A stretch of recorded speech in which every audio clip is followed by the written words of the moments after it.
kita bawa papa mama pergi honeymoon. Ayana budak comel. Ayana budak comel. Wah, ni lobi dia Tempat sini special sebab ada Tara.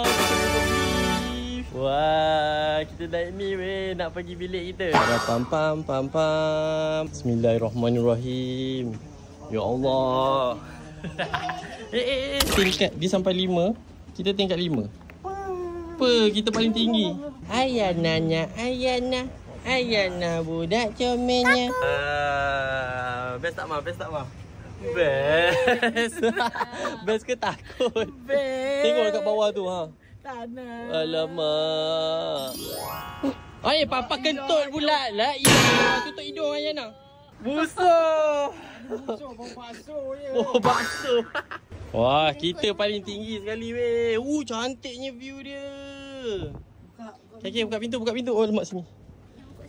Okey, buka pintu. Okey, keluar sorang-sorang. Jangan tengok bawah, Jangan tengok bawah.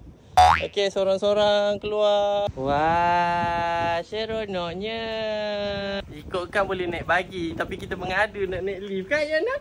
Bilik kita dekat sini. Ayana. Wah, Assalamualaikum warahmatullahi wabarakatuh. Wah, kita boleh mandi lagi dengan Ayana. Okay, kat sini kita boleh lepak-lepak, ha? Pemandangan dia cantik kan? Wah. Okay, ini bilik pertama. Situ bilik kedua. Pam pam pam pam. Oh, kat sini ada honeymoon decoration. Ni papa mama punya lah.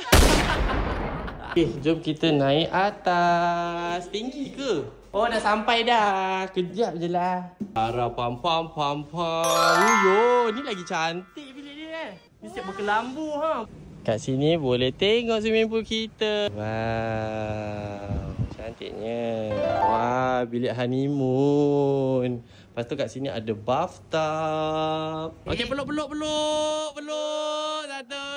3. Alah, comel-comel dia ni.